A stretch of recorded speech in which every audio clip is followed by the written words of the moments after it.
Today, our judges are visiting the shortlist from the southwest, starting with an Edwardian townhouse on the Mumbles.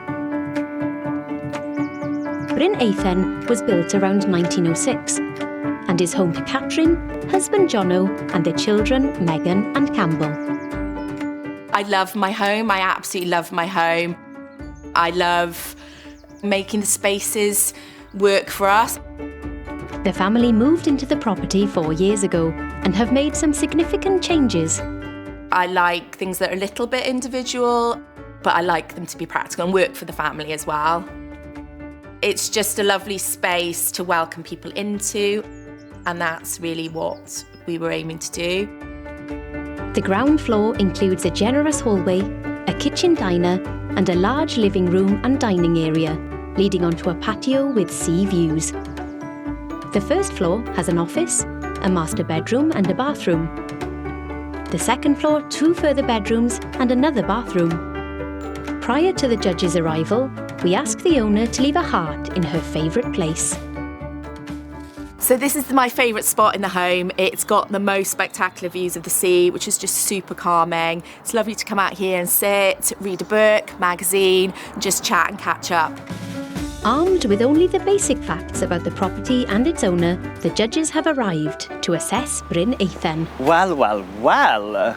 That is a whopper. It is, isn't it? Just looking up at the home from here and imagining what the view is going to be like, especially from that top floor out over the bay. Stunning. I think I'm going to like it here.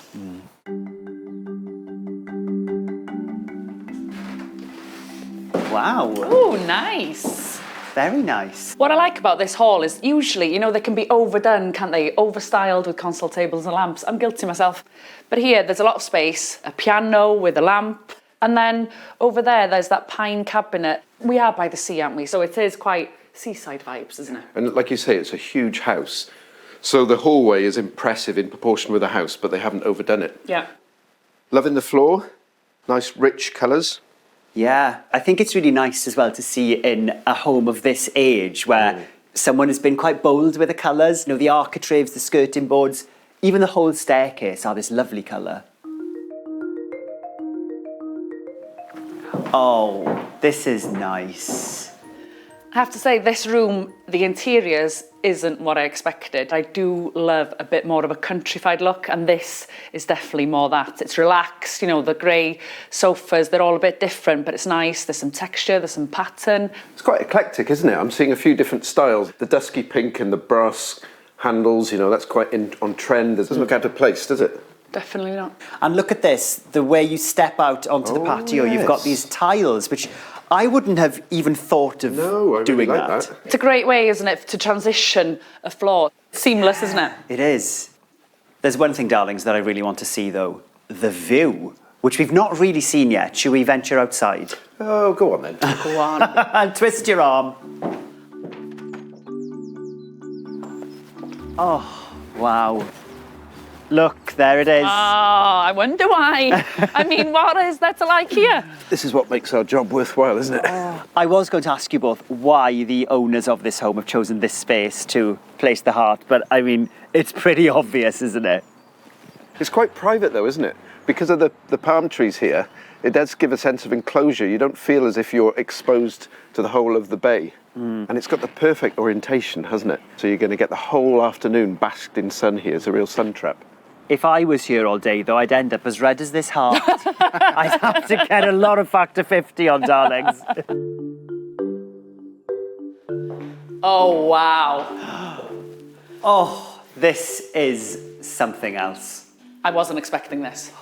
When I was asked to be a judge on this is exactly the kind of room that I was hoping to see. I'm beaming. I'm just taking all of this in. The cut-out handles, it's a strong look, isn't it? The terrazzo splashback, square island, those science block stools. This is crazy, isn't it? Everywhere you look, there's something to amaze yourself with. And look at the massive roof lights as well. Yeah. The Crittle effect windows and doors, it just works so perfectly in this space in the home, letting all that light in. And again, you're seeing out to what is another beautiful outside seating area. Gorgeous. When I walk into a house, I'm always either amazed by the architecture or really impressed by the design and the furniture. With this, it's everything. The architecture really makes me feel joyous. It's full of light, and the furniture is so sophisticated, cool. I don't know what else to say on it. It's just, it's very rare, but I am actually blown away by it.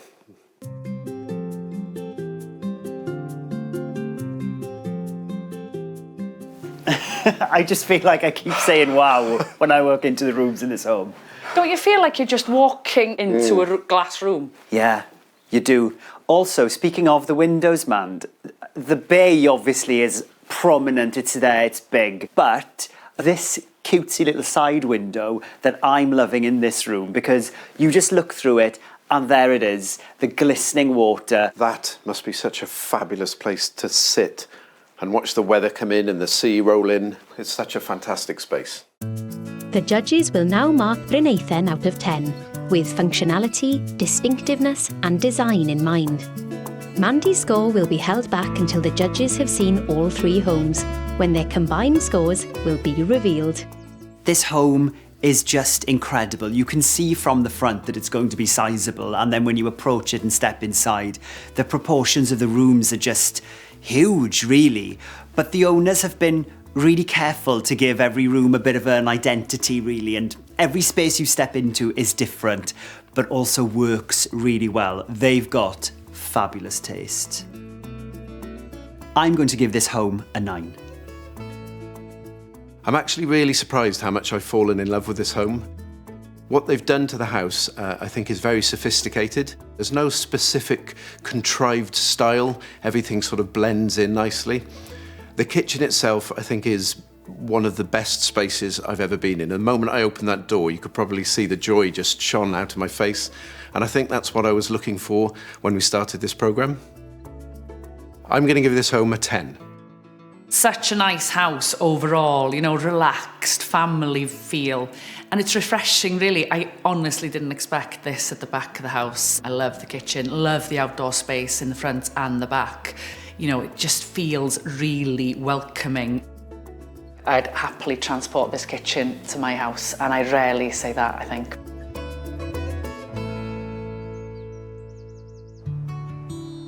Next up for the judges' consideration is a converted early 1700s watermill near Ammanford. The mill is home to Helen and Matthew, their 4 daughters Robin, Jamie, Zoe and Esme, and their 4 alpacas, Sean, Morgan, Ninian and Wyn. I think the moment we arrived, we fell in love with it, didn't we? It's just so tranquil and peaceful and quiet. The home was rebuilt around the remains of the original mill in 1972, and the family moved in 9 years ago. Every floor, wall and ceiling's been replaced since we've been here to make it livable. Just me and Helen have done all the work. She just needed some real TLC. It has taken, well, it still is. Still ongoing. Yeah, still ongoing. So it has taken 9 years. The mill is spread across 3 floors. On the bottom floor are their bedrooms and even a swimming pool. The first floor has a kitchen, living room and bathroom, and the dining room is on the top floor. This is our favourite spot in the home, because this is where we generally catch up at the end of the day and have a meal and just talk about what we've all been doing. And now the judges arrive for their first view of the mill. Interesting. Yes, and in a lovely spot. Look at those trees. Amazing backdrop, but I'm thinking it's quite hard to get a sense of what it's going to be like inside. I imagine that it feels like it's going to be really steep. So I'm guessing what looks like a kind of tumble-down rustic cottage from here is going to open up. So, should we go and have a look then? Yes, sounds good.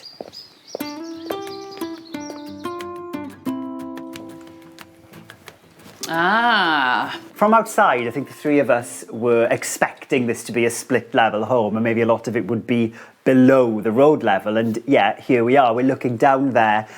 In a split-level house, I think views into rooms is really helpful because they can be quite complicated as a layout and the flow doesn't quite work. Absolutely, Mandy. I think it's really important architectural language where you see light coming in and shade from different areas, and that invites you onto this journey. You know, looking around this space, you two, I wonder what this building was, because you can see there's an exposed stone wall there. That looks pretty old. And we're on the side of a hill. I wonder if this was an old mill or something at one stage. Yeah, I think you're absolutely spot on, Owen. I'm just looking at the artwork on the wall there, and it does say the mill at Glynhir. Okay. Well, there's something very chapel-esque about this space, isn't it? Yeah, there is, and we can see right up into the roof here, so it's a big open space. Also, one thing that strikes me about this home is that we have some interesting lights in this room. It's very dark though, isn't it? We're guessing this building was an old mill. We're guessing it is also hundreds of years old. So possibly, I'm thinking that might be the reason for the lack of openings and daylight. And I think, you know, stone walls absorb a lot of light. They do. So that is going to, you know, it's very characterful and it's lovely with that fire stove in front of it. It'd be interesting to see a bit more just so that I can get more of a sense of who lives here. Ah, so we're down in the living room. We're seeing the same colour throughout, aren't we? Haven't seen any pops of colour yet. It's just very grey. And I'm wondering if they've used that just so that it's a backdrop against all the artwork they've got up. The one thing that I'm not getting yet in this home, you two, is you don't see a huge amount of what's going on outside. And for me, that's what was uber gorgeous about this home, the location of it. I'm getting quite frustrated. Every time we come into a room, I want to see more context. I want to see more connection with nature and with the outside. But, you know, maybe there's a journey to be had here. And this is what the beauty of the character of the house is. Maybe we're going to be exposed to this view slowly as we go down.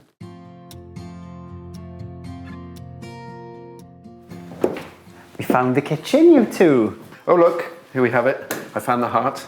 Ah. I know it's a cliche that the kitchen is the heart of the home, but this is clearly a space they enjoy.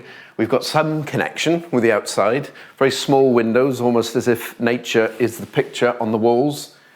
Looking at it, it's actually a very ergonomically well-designed kitchen. Having the island in the middle and the peninsula dining table at a higher level is very sociable. And I think looking around, this is a family home and this will be used quite a lot.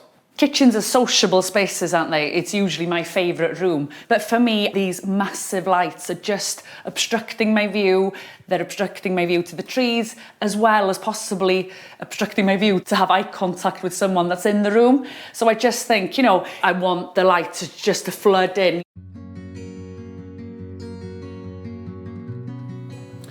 Oh, wow, we've got a swimming pool down here. Ah! Look at that. Exciting. Oh. I should have brought my mankini. Oh, my, I'm glad you didn't. Okay, bedroom. Nice big bed. And I'm seeing a lot of light coming in from there, which I'm very glad about. That's a lovely backdrop, isn't it? I'm seeing lots of the trees. And then it's interesting to see how, you know, the outside is being graded down with all this beautiful stonework. I imagine this is a gorgeous place to wake up. We can hear the birds there because the stable door's open. There's arches everywhere, so we've seen them in the lounge with the window and the patio doors. And I like the way that they've chosen a mirror, you know, to emulate that arch. It's nice, isn't it? Little touches like that, I think, for me, make a difference. So, how will the judges score the mill? Glenn is holding back his score until they've all seen the final home. I love upside-down homes. They're very quirky, and that's certainly what you get here. I think it's really clever how the areas within this home have been worked out. The one thing that I do wish that this home had more of is a connection to the outside space. This is a gorgeous location, and I felt like there was a little bit of a disconnect between those two things. I'm going to give this home an 8. What a fantastic place. It's a really unusual layout, you know, and for a family home to have that many levels, sometimes it can be a bit complicated. But for me, I like a bit more colour. There was too much grey, and I think when you have such an old building, a characterful building, I think you just need a softer colour, just give you a bit more reflection. I'm going to give this home a 7. I always find houses on different levels really interesting, especially family homes where you've got bedrooms, this wonderful swimming pool in the middle, kitchens, dining areas all coming off it. So there's not a clear circulation. It's quite random, it's quite organic, and of course that's befitting where we are. This is such an incredible sight as you look around the trees, the sound of the water. So I feel there's a lack of connection with nature and a lack of connection with its context, which is a bit disappointing. The final contender from the southwest is Little Castle Cottage in Kidwelly. Nestled below the town's Norman castle, the original single-storey cottage, dating from the 1700s, was extended to a two-storey dwelling in the 1930s. Having fallen into disrepair, it has now been painstakingly restored by owner Luke. So I was visiting my mum and dad in Kidwelly, and I came across this property and I fell in love instantly. However, it was pretty much derelict, it was uninhabitable. But I saw the potential and I thought, oh, this could be a beautiful home. About 2/3 into the project, I got diagnosed with stage 4 melanoma skin cancer. And I think this home kept me alive in a way, kept my mind stimulated. But I'm very fortunate to have my mum and dad, and they worked so hard with myself. I'm just really happy I got to see the home finished. And yeah, it's beautiful, I love being here. Little Castle Cottage is another upside-down home. Downstairs, there's a hallway, a bathroom, bedroom, kitchen, and spare room. Upstairs, there is a living space running the full length of the property. This is my favourite place in the home. I like to sit and relax here. It gets beautiful light throughout the day and have direct views into the garden and a lovely view of the castle. It's time for the judges to get their first peek at Little Castle Cottage. Oh, pretty. Very pretty. Good first impression. Yes. That door just pops, doesn't it? Yeah, it's fab. When we walk around the corner there, the gable end, isn't that fascinating what they've done? Yeah. So the original stone cottage, you can still see the form of the single story, so you can see clearly the difference of the history of the building. I hope it's as gorgeous inside. I think it will be. And me. Oh, watch your head, guys. Oh, What's your fringe, babes? the fringe is intact. Oh, wow, look at this. It feels very cottagey. And even though it feels quite small when you're walking in, having to duck to get in, it opens out so I can see the back garden there. I can see that there's something modern beyond. I love it when architecture shows a journey. Now, when you're walking here, you brought it up, man, you can see straight away through to the back, the glass windows, through to the back of the house. So that gives it an incredible sense of depth, but it's also really inviting. Mm-hmm. Okay, we've got a very vibrant bedroom here. We have. I do love this colour. It's like a very rich teal. And one of the things I love about it is that where we have different light hitting it, it does look different. So there's a lovely kind of gradient and it's very welcoming. I like it. I'm loving the way they've done, you know, like the subtle pink by the fireplace there. It's such a nice juxtaposition, isn't it, of the old and the new. They've not been tempted to over-decorate a small room, so we've got little hints of very carefully selected artwork and this really wonderful detail exposing the old stone lintel above the front. But what I'm thinking now is, if the fireplace is here, you know, I'd expect the lounge to be here. Where is the lounge? Yeah, good question. We've not had a peek of that yet, have we? No. Ooh, nice bright kitchen. You know the first thing that I'm drawn to? It's a gorgeous room, but I love that you can see the RSJ there. It's been painted that kind of magenta colour. They haven't hidden it away or boxed it in, and I really like that.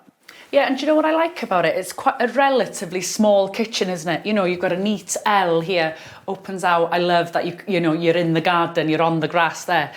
So many nice touches, and it just goes to show what you can do in a small space. Whoever's home this is really proud of it. They've spent a lot of time, like you said, Mandy, look at the proportions and the positioning of the paintings, look at the colour tones, how they pick up the artwork and the furniture. I think whoever lives here enjoys living here, and they've put the time and effort and passion into it.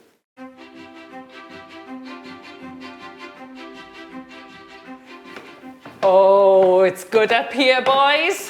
Oh my goodness, it was definitely worth the wait, darlings. Oh, we found the reason why it's an upside-down house then. Wow. And That's pretty obvious that the heart is going to be here. So on this sofa, what a big, nice, open plan space. It's so high compared to the rest of the home downstairs, isn't it? And there's a gorgeous little window there, and through it, I can see Kidwelly Castle. Oh, yes. So this has the feel of a real kind of cool, chic, New Yorky loft apartment. You know, the decor is really sophisticated, but it's not pretentious. I think it's very honest, and that follows through in the architectural elements that the homeowner has really cleverly respected. And looking at this wall, I think that's the original chimney stack, Glenn, isn't it? You can see it all the way to the top. It just sits beautifully in this room. I love as well that it feels like such a good, entertaining space, you know. Yeah, I agree, Mandy. And I think, push that table aside, that's just a great area for dancing, isn't it? Usually with upside-down living, you either do it for the space or the view. Yeah. So here, obviously, they've done it for the space, haven't they? It's absolutely incredible. Look at that. It's something very minimalism, the way they've dealt with that roof. It's just so pure, just the timber, as I said, really simple A-frame, nothing else. Guys, just beyond you here, I'm just seeing a bit of pink and I just want to see. Oh, yeah. Woo! That's pink. Whoa! Oh my gosh, it is. Flamingo. A flamingo. You can have a chat to her. Definitely. This is one of the most beautifully designed spaces I've been in many years. It's got everything. It's got the purity of the building, the history, the play of light and shadow, texture, and a wonderful design element. And when you find out from the photographs that we think the homeowner had a big part in the renovation, that just adds another whole layer on how much I love this space. Now the judges will decide their scores for Little Castle Cottage. Owain's mark is under wraps. There's personality in this home, and it's that kind of personality that makes me want to meet the homeowner, because I think we'd get on. Everywhere you look, there was some quirk, you know, and I love that. It was just one thing after another in a small space, but it totally worked.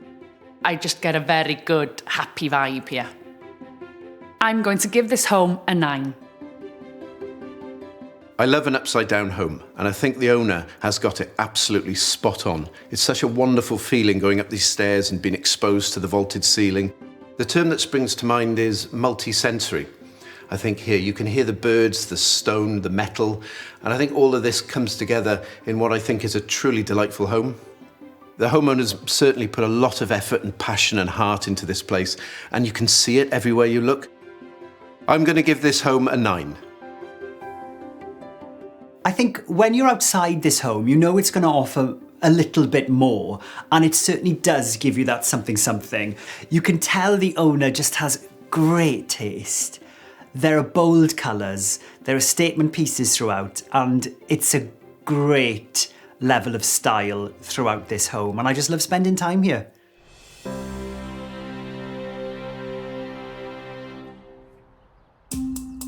Now the judges have visited all 3 homes, we can find out how their scores compare and reveal this week's finalist. First, it was Bryn Athen on the Mumbles. Mandy held her score back. It was a gorgeous, charming, double bay fronted property in one of my favourite places in the world. I gave this one a 9. Glenn, for you, it was a 10. Mandy? I loved the property, you know, the location was amazing, the house really imposing, and that kitchen blew us away. I gave it a 9. Ooh, so the grand total for Bryn Athen, you two, is 28. Pretty good score, that. Not bad. Next, Glenn is yet to reveal his score for the mill near Ammanford. This home didn't give much away from the front, but then when we stepped inside, it was upside down living with a dining room upstairs, and then all the way downstairs we had the bedrooms and the swimming pool. Mandy, you give this one a 7. I gave the mill an 8. Glenn? I love the wonderful tumble-down nature of the spaces responding to the hillside. The difficulty I had with this home is that it was quite dark and inward-looking, but nevertheless a wonderful, warm family home. I give this home a 7. 7. That means the mill has 22, which is still a good score. And finally, Owain scores Little Castle Cottage in Kidwelly. This was an enchanting property. It was so cute. Mandy, you gave this a 9. Glenn, for you, it was also a 9. I went in there, it just took my breath away. The living area, oh my goodness, it had such a gorgeous, warm feel. And because of that, you two, I gave Little Castle Cottage a 10. Wow. So that gives Little Castle Cottage a 28. We have a draw, you two. It's between Little Castle Cottage and Bryn Aithin. Both have 28. This is a tough one, isn't it? I feel like Bryn Aithin myself just pips it. That kitchen, that amazing Scandi look, the beautiful floor, the wonderful touches of furniture. If it's between those two, Little Castle Cottage does it for me because it looked amazing from the outside. The curb appeal was fantastic. I saw history, that little cute kitchen, and upstairs, you know, fabulous space. I'd happily move in. So for me, it pips the post. I do think that the kitchen in Bryn Aithin was breathtaking, and the three of us stepped into that room and we were like, oh, what is this? It was so incredible, wasn't it? Whereas I felt that Little Castle Cottage had more of that feel woven throughout the home, and it looked like a lot of love had just been poured into that place. And, you know, that's the feeling that I got from it. But do we agree that Little Castle Cottage is the one that gets it? Oh, this is such a tough decision. However, my gut tells me that you two are veering more towards the cottage. I think I'll go with that too. Well, there we go then. It looks like the winner for the Southwest is Little Castle Cottage. Wonderful. I'm so delighted. I think they'll be really delighted as well. Yeah, I agree. Wasn't it cute? Little Castle Cottage triumphs in the Southwest and is one step closer to claiming the title Wales Home of the Year.